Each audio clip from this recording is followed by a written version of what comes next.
This is a Monday.com ad. The same Monday.com helping people worldwide getting work done faster and better. The same Monday.com designed for every team and every industry. The same Monday.com with built-in AI, scaling your work from day one. The same Monday.com that your team will actually love using. The same Monday.com with an easy and intuitive setup. Go to Monday.com and try it for free. Yes, the same Monday.com. Welcome to the No Guilt Mom podcast. I am your host, Joanne Crone. If you're raising a strong-willed child or an emotionally intense kid, you already know this. It's not just hard. It can feel relentless. Your child can take a normal day and turn it into a full body event. And it can feel like they take all the oxygen out of the room, especially during transitions or when they're pressured for time or anything involving we have to leave, which means you're not just parenting. You are constantly regulating the entire emotional climate of your home. And that's exhausting. The issue isn't that you're doing everything wrong or that your child is quote unquote bad. The issue is that traditional parenting advice often backfires with strong-willed kids. And the more you try to control the behavior, the more resistance you get until every moment feels like you are just walking on eggshells. But there's also another layer that no one talks about. Sometimes the biggest trigger isn't your child, it's what's happening between the adults when your child escalates. So today we're going to break down this into 3 parts. What is a spicy one? And how do you know if your child is one? How to stay calm when you're seeing red, and what to do when you forget to pause before you have that big reaction. And also how to stay united when your co-parent is triggered and parenting styles clash. To help us with that today, I am joined by the amazing Mary Van Geffen. She's an international parenting coach for moms of spicy ones, and she's a spicy one herself. She helps parents practice the spiritual discipline of staying calm, kind, and firm with their strong-willed kids, especially when they don't deserve it. Mary combines her training as a simplicity parenting counselor and professional coactive coach with hard-earned personal experience raising both a spirited child and a mild-mannered one. She's helped over 8,000 mothers through her programs and courses and shares daily encouragement with more than 400,000 parents online. Her greatest achievement is the deeply connected relationship she now has with her adult spicy one, and Parenting a Spicy One is her latest book. So stay with me because Mary's going to share a definition of a spicy one that instantly explains why your child can wreck a road trip just by being disgruntled. And we also unpack why gentle parenting is confusing in the real world and what authoritative parenting looks like when your kid is negotiating, melting down, or almost daring you to escalate. You'll hear the simplest regulation tool that almost sounds too easy. And if you've ever felt the marriage tension of trying to stay calm while your partner comes in hot, Mary gives a way to bring your co-parent on board without triggering defensiveness. And I can't wait to start today's show. Let's get on with the show. So Mary, I was looking at your Instagram this morning and you were making me laugh. The whole, all of it, the one video that got me an outward chuckle was the one of the dogs. It said here's the nice calm child. It was stay behind the line. And then the spicy dog pulled the tape off the floor and went through it. I'm this is such a good, accurate representation of what spicy children are like. Yes. Yeah. And methinks you might have been a spicy one when you were little. It's funny because I wasn't actually the well-mannered one, but my sister was the spicy one. I was the one who was keeping it all together and making sure everyone was kind of getting along and following rules and feeling awful when I didn't follow the rules. Oh. But my sister, she did not care about any of those things. And so bless her and bless you, because sometimes we're defined by what our sibling is not. And we get into this role and it's you and another family might have been a rabble rouser if there was safety for you to be that, but you thought you had to create a lot of peace that wasn't there. So you've been right up close to a spicy one, it sounds like. Oh, yeah. And I feel like my dad was probably a spicy one too. And so all the spicy ones, like, they are very close to my heart. But let's define for everybody, like, what is a spicy one? Yeah, somebody came up to me yesterday in Barnes and Noble and was like, "Do you mean neurospicy?" And I was like, "Yes, and it doesn't have to be that. I think of a spicy one as any child who feels like they need more than you have to give, that you don't have what it takes because this kid is not like the rest."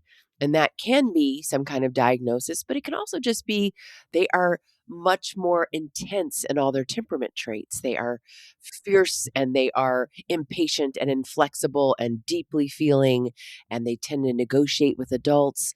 You can tell, like, I don't have to even speak to a spicy one to know they're a spicy one. By the way, they're very demonstrative and use their body to make a point, and it can feel like they flash to anger and to joy, and it's always very contagious. Like they can destroy the road trip by just being disgruntled. And they tend to be disgruntled a lot. They're kind of a curmudgeon, but they also, when they are happy, like the sun rips through the sky and it's just volcanic eruptions of happiness, but it's a lot. And they tend to be highly sensitive.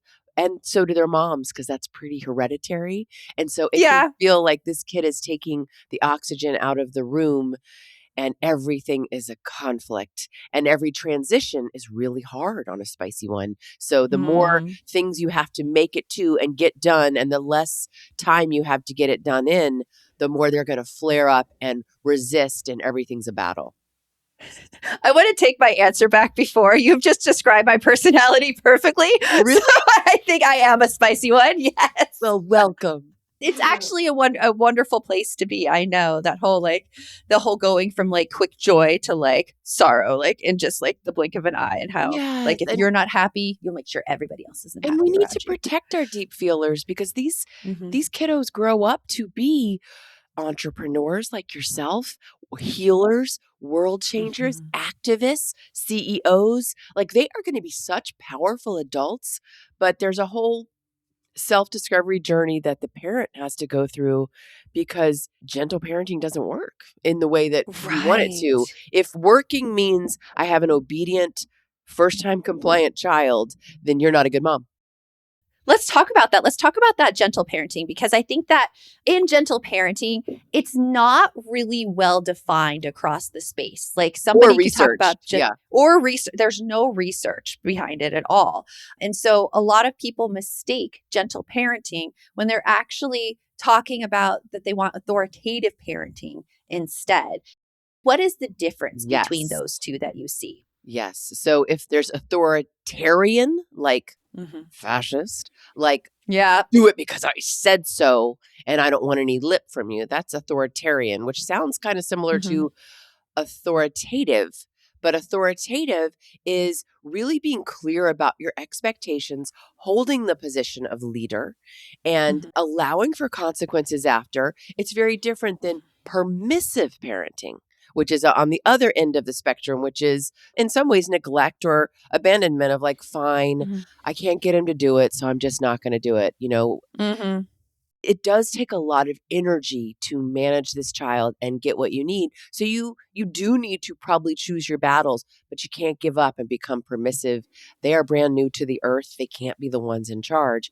But the research on authoritative parenting and its connections to strong-willed, or what researchers might call explosive or challenging children, shows that they are more harmed by authoritarian or punishment-based parenting, and they are more encouraged and they bloom better than your typical kid when they get expectations set ahead of time, collaboration, clear limits. They're like hothouse flowers in that they can fall harder and bloom bigger, whereas a typical child isn't going to be that impacted by which is good news for anyone who's raising a mild child. Like you're going to get it right, 60% of the time, and that's going to be enough. But the strong-willed child, the stakes get bigger. Right. I want to hear how your journey was like. What was it like for you parenting a spicy one and being one yourself? my journey. Okay, will my mom be listening to this? I got to figure this out. I'm in my brother's home. I was out of control for a lot of my childhood, but so was my mom, in that she was prone to explosive bouts of anger herself. And we had sort of some violent interchanges. And the violence wasn't necessarily always a slap or a hit. It would be really hurtful things that were said from both of us. But there wasn't really an adult in the equation. She was sort of fixated on, there's only going to be one queen in this house, and I'm going to have to knock you down a few pegs. Kind of like basic boomer. I think the women of that generation were trying to prepare us not to make waves and to fit in. And, I think there's a subconscious thing going. I could go on a whole thing about how we all carry some toxic masculinity within us where we want to keep women small so they don't get hurt. They don't get attacked. Oh, it's like a protection thing. Yeah. So I like to think that she was trying to protect me by making me smaller. We're on great terms now, but it was hard for me. And also, I didn't know I had ADHD. I didn't know there was a reason for my brazenness. And so there's a lot of stories she likes to tell, like, I took you to this and you did that. And it really has helped my journey in healing others because I know what worked for me and what didn't. I know what still stings and how important words are. And I wrote this book, Parenting a Spicy One, basically for the book my mom did not have that I wish she had. I think things might have been different between us. And also I didn't have it because then, boom, 30 years later, I get a kid who is displaying all the same personality traits and audaciousness that I had. And the only playbook I have is to belittle her and punish and maybe spank. And so I knew that wasn't the direction I wanted to go in. And so I went on a whole journey. And then we talked about it before the camera went on, that I became a coach and got certified also as a simplicity parenting counselor and did tons of therapy and nonviolent parenting work, which sounds like something like violent offenders take. But really, it's just there's a lot of ways that we are violent in our language and our thinking that create more conflict than we need to with these spicy ones that are very motivated by power. This episode is brought to you by Progressive Insurance. Fiscally responsible, financial geniuses, monetary magicians.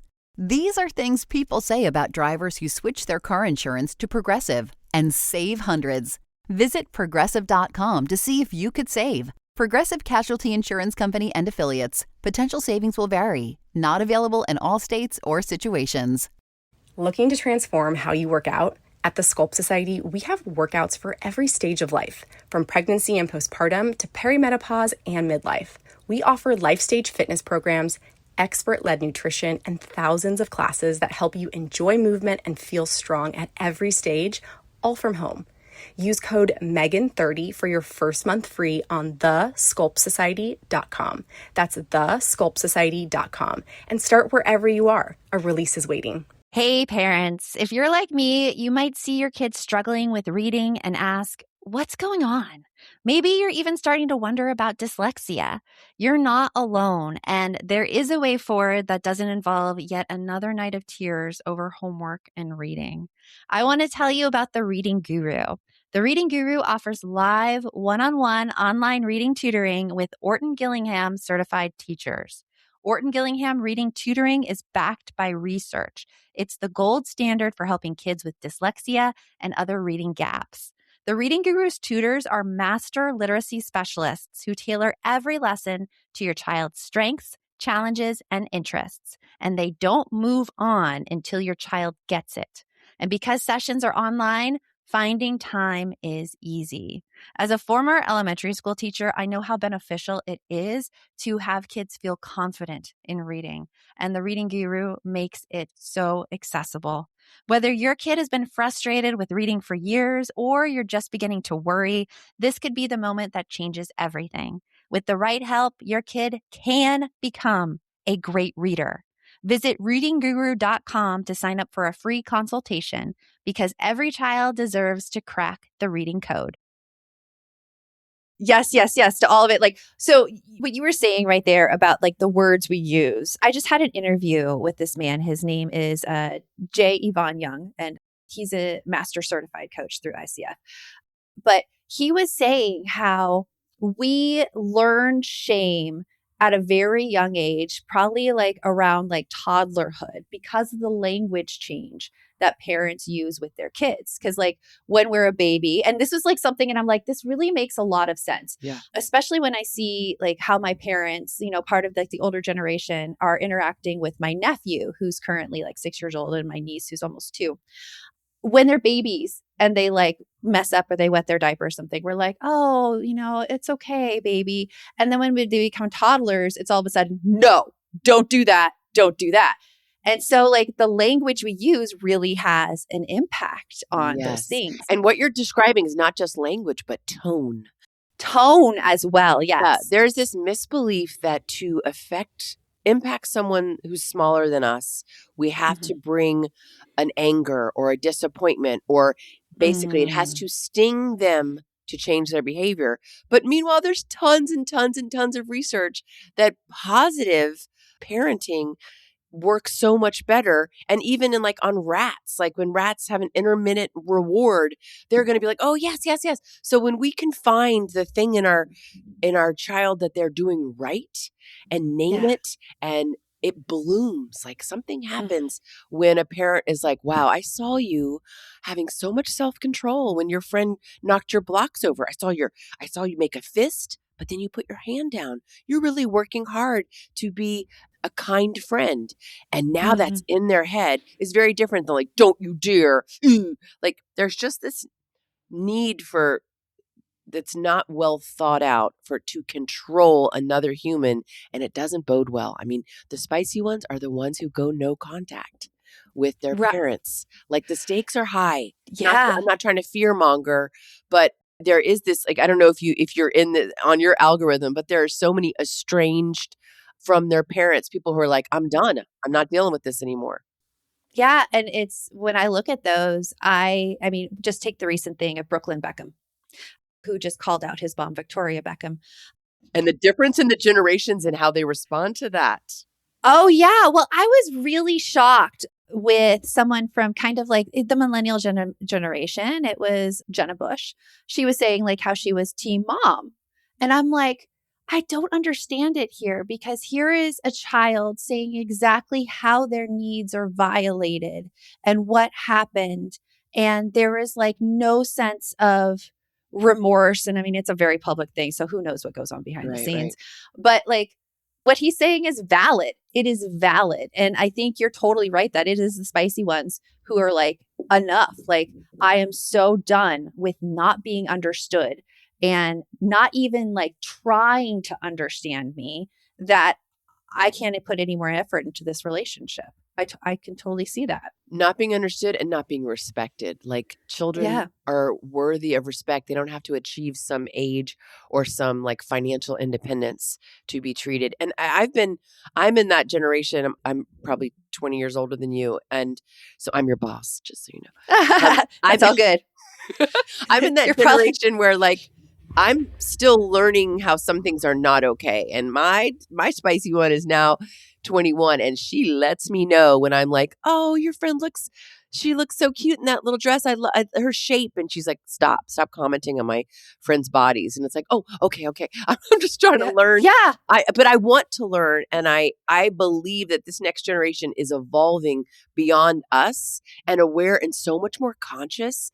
And I don't feel tone policed by that. I feel like, oh, that's a good point. I think of all the times people have commented on my body, and it never, even when they're saying something positive, it leads you to go like, oh, well, what would happen if I gained 10 pounds? Or just, they are here to teach us, and we need to we're going to learn as much from our kid as we're going to teach them.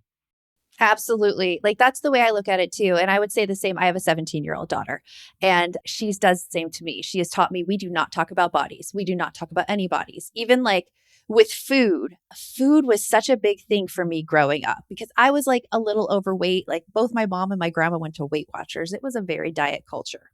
And I was taught that, oh, look at what you're eating and how's this and how's this. And My daughter, who tends to be like very selective in what she eats, she's like, you can't comment on anything I eat. Stop commenting on any of my food. And I'm like, you're right. That is not a healthy behavior whatsoever. And thank you. I think, though, we're touching on something that is so important when raising a spicy one, because a lot of parents tell me that they have a trouble keeping their calm around like kids who like kind of fight back, who negotiate. And we're here talking about how we're learning from our kids. What do you think is really necessary to stay calm when you have a spicy child? Well, some of it is empathy for what it was like for you when you were that age. Sometimes we get locked in like, I'm the parent, I'm trying to, and I'll ask a parent like, when you were struggling like this, oh, I never struggled like this. Okay. But if you had, what would you have wanted your mom to do? And there's something about switching that. I got a spicy one behind me. Oh my God. It's all good. It's my beautiful niece. If you think for a moment what you needed, a lot of the way forward like gets illuminated. And the other question to ask yourself is, if your child was in their best self, in their right mind, in their highest version of themselves, what would they say they're needing right now? Like, it's not that different from a mild child. Like, what is the need underneath this difficult behavior? Now, let's say like that all sounds great, Mary, but I'm seeing red and I'm screaming. I can't do that. Well, then it's all about what I would call, and everybody has a name for it, I'm sure it's in drama-free discipline, that you need to pause. There is nothing so simple, and it's so elegant and so unattainable and makes such a big impact if you just can buy yourself some time. So a conscious pause of 30 seconds where you want to scream, you want to make a comment, and just in that moment, working on your exhale. A lot of times people say breathe. Well, an inhale is kind of activating. So actually you want the longest exhale you can. And I don't care if you sound like you're mad, like I do get accused of that when I do my exhale, and I'm like, deal with it. This is so much better than the yelling. That exhale is so much better than you character assassinating her with words that you can't take back, right? So buying yourself some time, decreasing your customer service levels. I even talk about in the book becoming the sloth mom. And you remember that Utopia? Was it Zootopia? Yes, the movie? Zootopia with the drivers. Yes, they go to the DMV and they're really in a hurry. Hilarious. And the sloth DMV worker is like, sure, I'll get that. And it's like, come on. But that's who you need to become. You need to slow everything down and find a pause and connect with yourself. And when you can feel your fingers touching your other fingers and you're working on your exhale, then you know you're in your right brain, because when you get elevated, all you think about are verbs like hit, stop. And we need to just buy some time for our brain to come back online. So it's all about the conscious pause in that situation. Yeah, the conscious pause is so, so powerful in that situation. One thing, and I'm interested on your advice on this, is that moms come and say like, but in the moment, I forget to pause. I am so riled up and triggered that it's almost automatic, their response. Yeah. How do you address that? Well, first off, have compassion for yourself. You're trying on a new behavior you didn't see modeled. That's really hard. So it is, yeah. The first step is that you are aware this is the goal, right? Have you agreed in yourself? Like, the goal is I don't want to yell. That's powerful. A lot of moms haven't gotten to that part. So it's having compassion and admiration for the part of you that's trying that. So there's going to be times where you are almost witnessing yourself doing what you don't want to do. And that's part of the learning. A lot of times what we've been doing is ignoring all the signs from our body. Like, the yelling doesn't really come out of nowhere.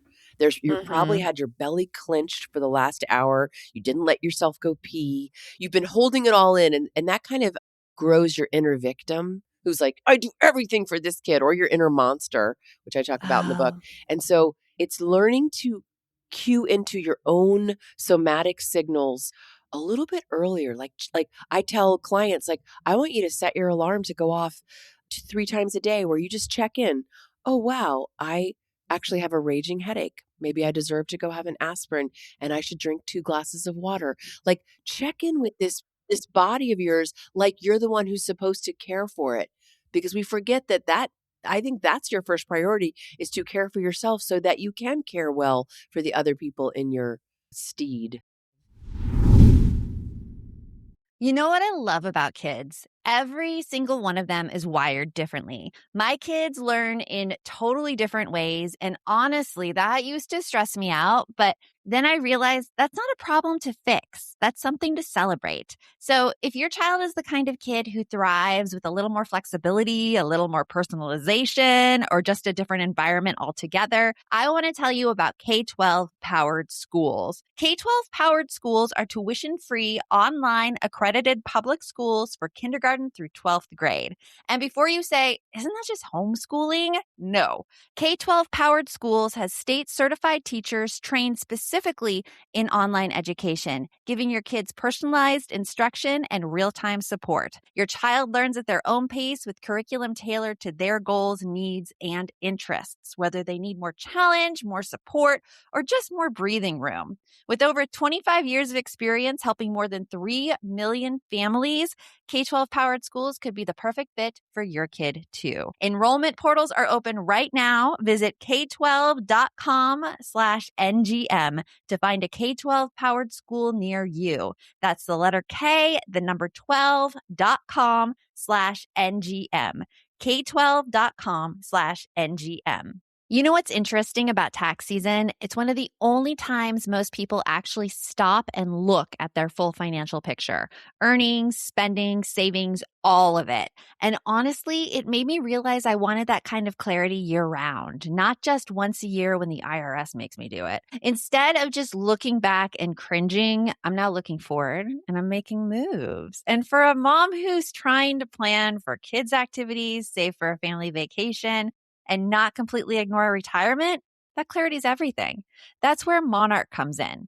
I'm not just tracking spending and feeling bad. I'm actually hitting milestones. And when that tax refund hits, I know exactly where it's going to make the biggest difference for my family. Simplify your finances with Monarch. Monarch is the all-in-one personal finance tool designed to make your life easier. It brings your entire financial life, budgeting, accounts, and investments, net worth, and future planning together in one dashboard on your phone or laptop.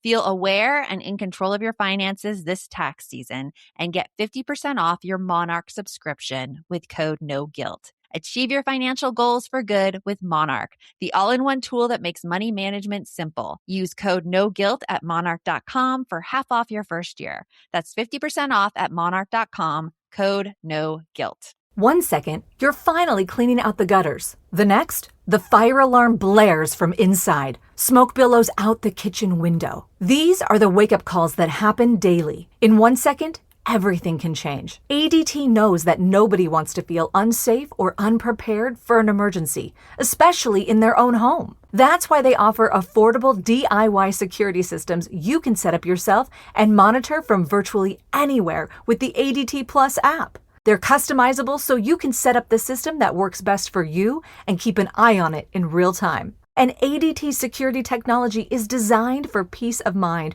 by making it easier for first responders to identify your house. They have the most company-operated monitoring centers in the industry, which means you'll get the alerts that matter for you and your home. You tackle that to-do list, ADT will help make sure your home's protected. When every second counts, count on ADT. Visit ADT.com to learn more.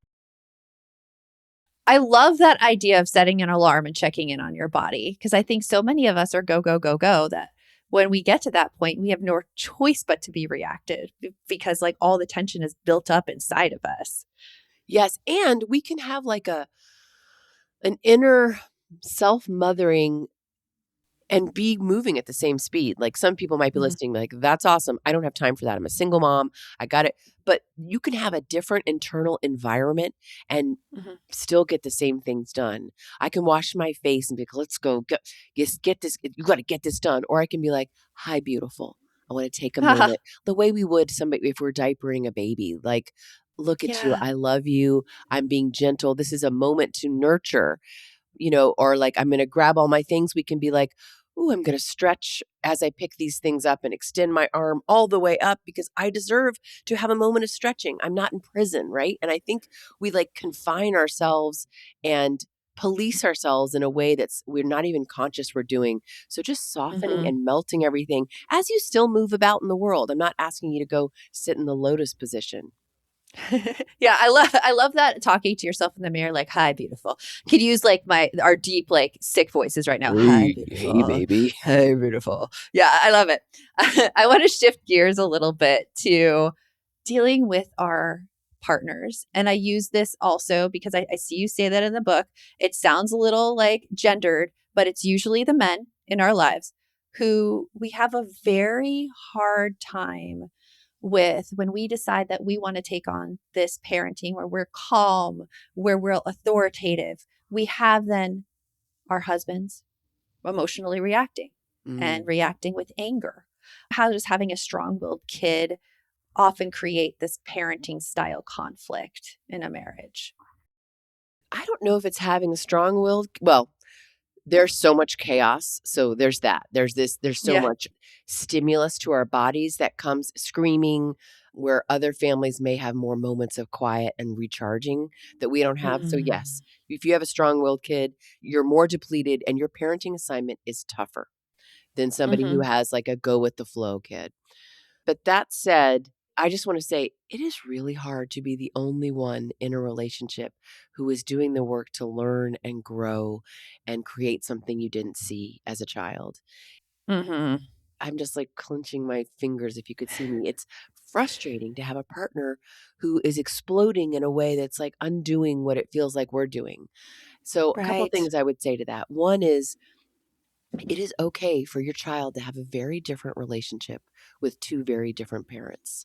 They are learning life skills from the both of you and how to be in relationship in different power dynamics. So we don't have to like make everybody parent the same is one thing I'd say. I'm going to assume there's not danger. I'm going to assume that there's not abuse happening, right? Because obviously you need to know, is your husband attempting discipline with a clunky and awkward and aggressive approach, or are they, are they doing something abusive? So I'm going to assume it's not abusive, but there's something so powerful.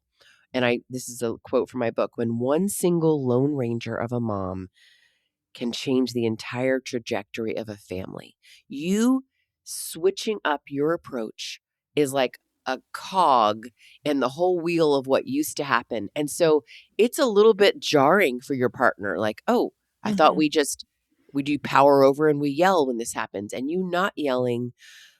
Sometimes a partner is going to go more into an aggressive way of parenting, almost to balance the scales. And that's very typical. It just happens.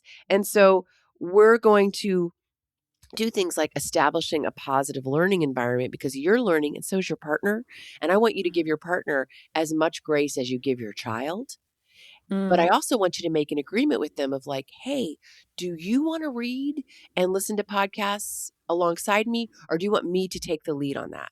And if they say, I don't have time for that, I'm working or I'm doing whatever, totally get it. If that's the case, will you let me lead then?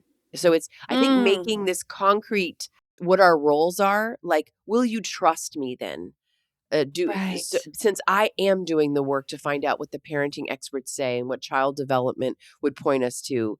And then I want you to name for them, don't call this gentle parenting, because that's a sure way for somebody who's more patriarchal to say, oh, we're not doing that.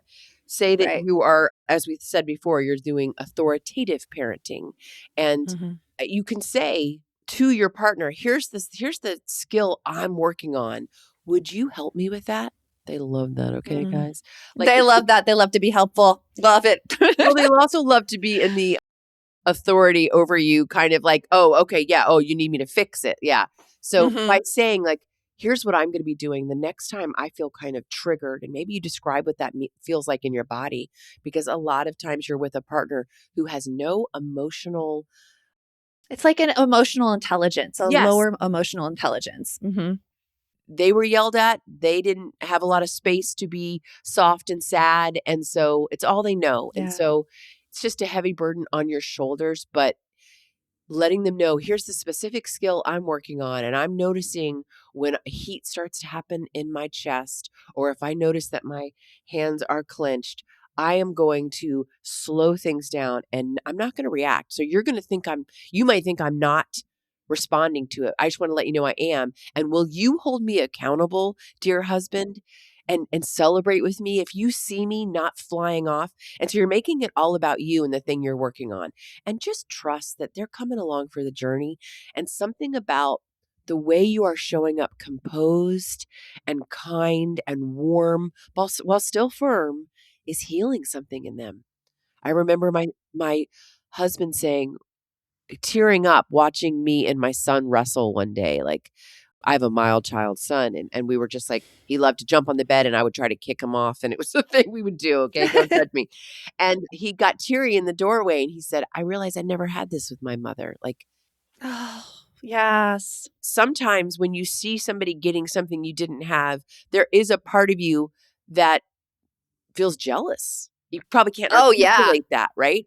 I have to say with that one, I mean, first of all, you just told us so many great things. It is such a well said way of getting a partner on board by having them come in and help keep you accountable. That is such a way not to even put them on the defensive and introduce a new concept. I love that. When you said right there that you're almost jealous that your kids are getting something that you didn't get, we all look back in our childhood and we try to improve and we try to be more conscious. But I felt that a lot with my daughter she's a senior this year. So she's going off to college next year. And we were touring some colleges in the summer.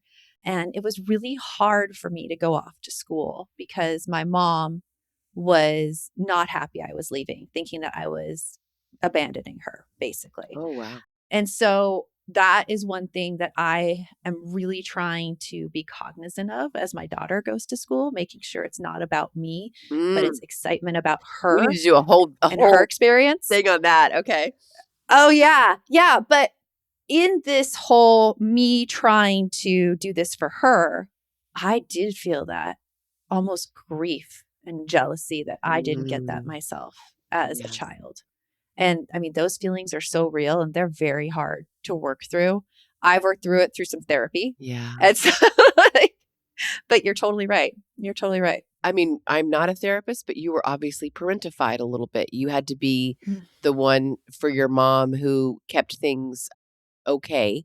And you leaving, she couldn't see past that. And when you're trying to be different for your kid than you witnessed, it's just sometimes we're going to go the exact other way. Like we almost err in the pendulum swings, right? You might be stiff as a board and she leaves and she's like, you don't even care I'm leaving. Like we're going to get it wrong on some way, right?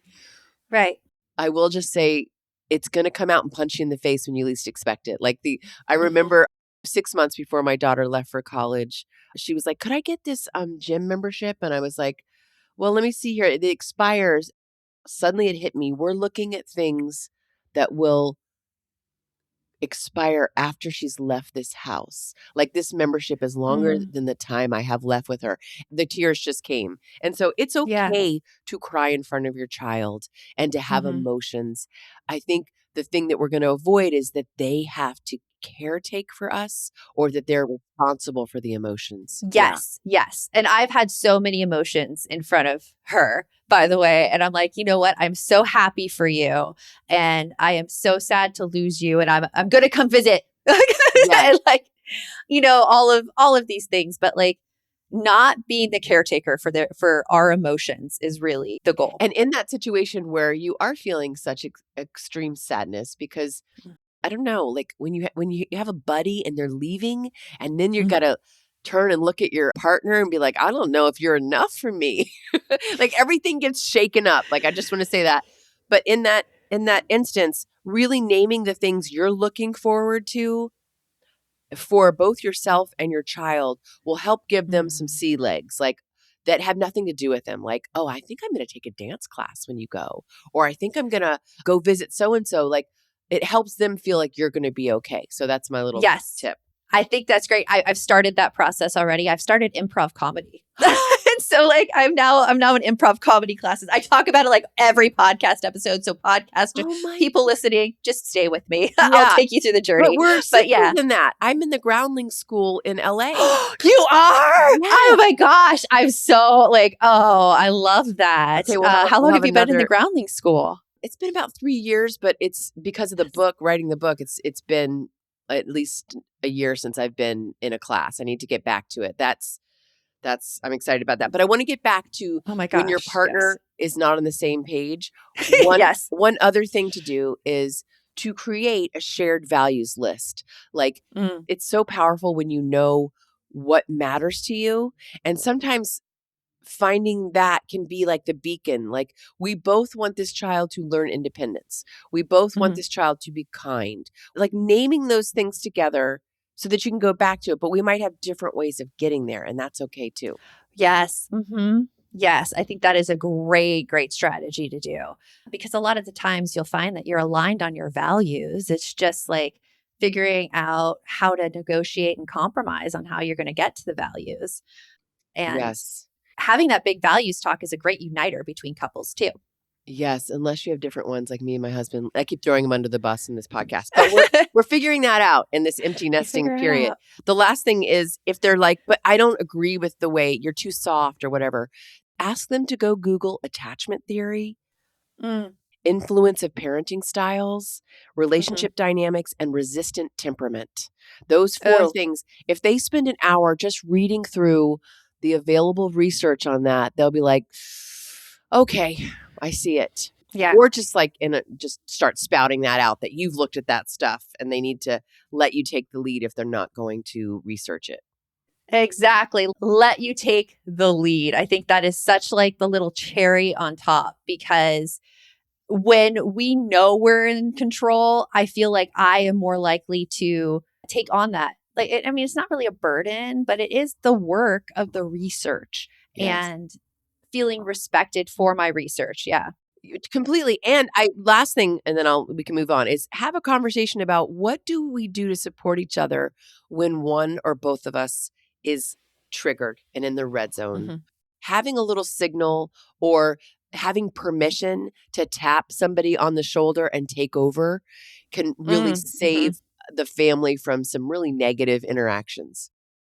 Oh, I think that's a great one as well, because that also gets you into that mindset, both of you, where you start realizing your own inner like turmoil and your sensory reactions. I say that because my husband realized pretty recently that he is on the autism spectrum. He got diagnosed and he has a lower sensory threshold than I do.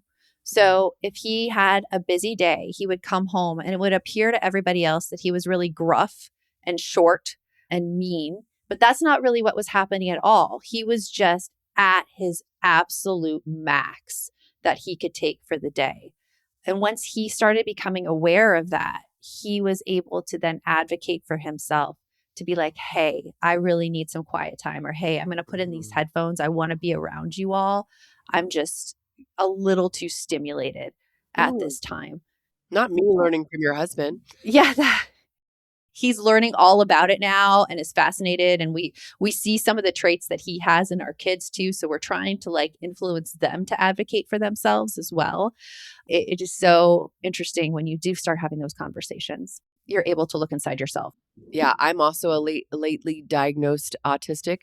And the other thing is I keep saying to my family is I am clarifying, not critiquing, because it seems like autistic folks can get really in the weeds and be like, what do you mean you said this, but now you're saying that? And it can put people on the defensive, but I don't mean it as a critique. I mean it as like, I just want to get to the truth, even when a typical person might be like, that's good enough. So I'm clarifying, not critiquing.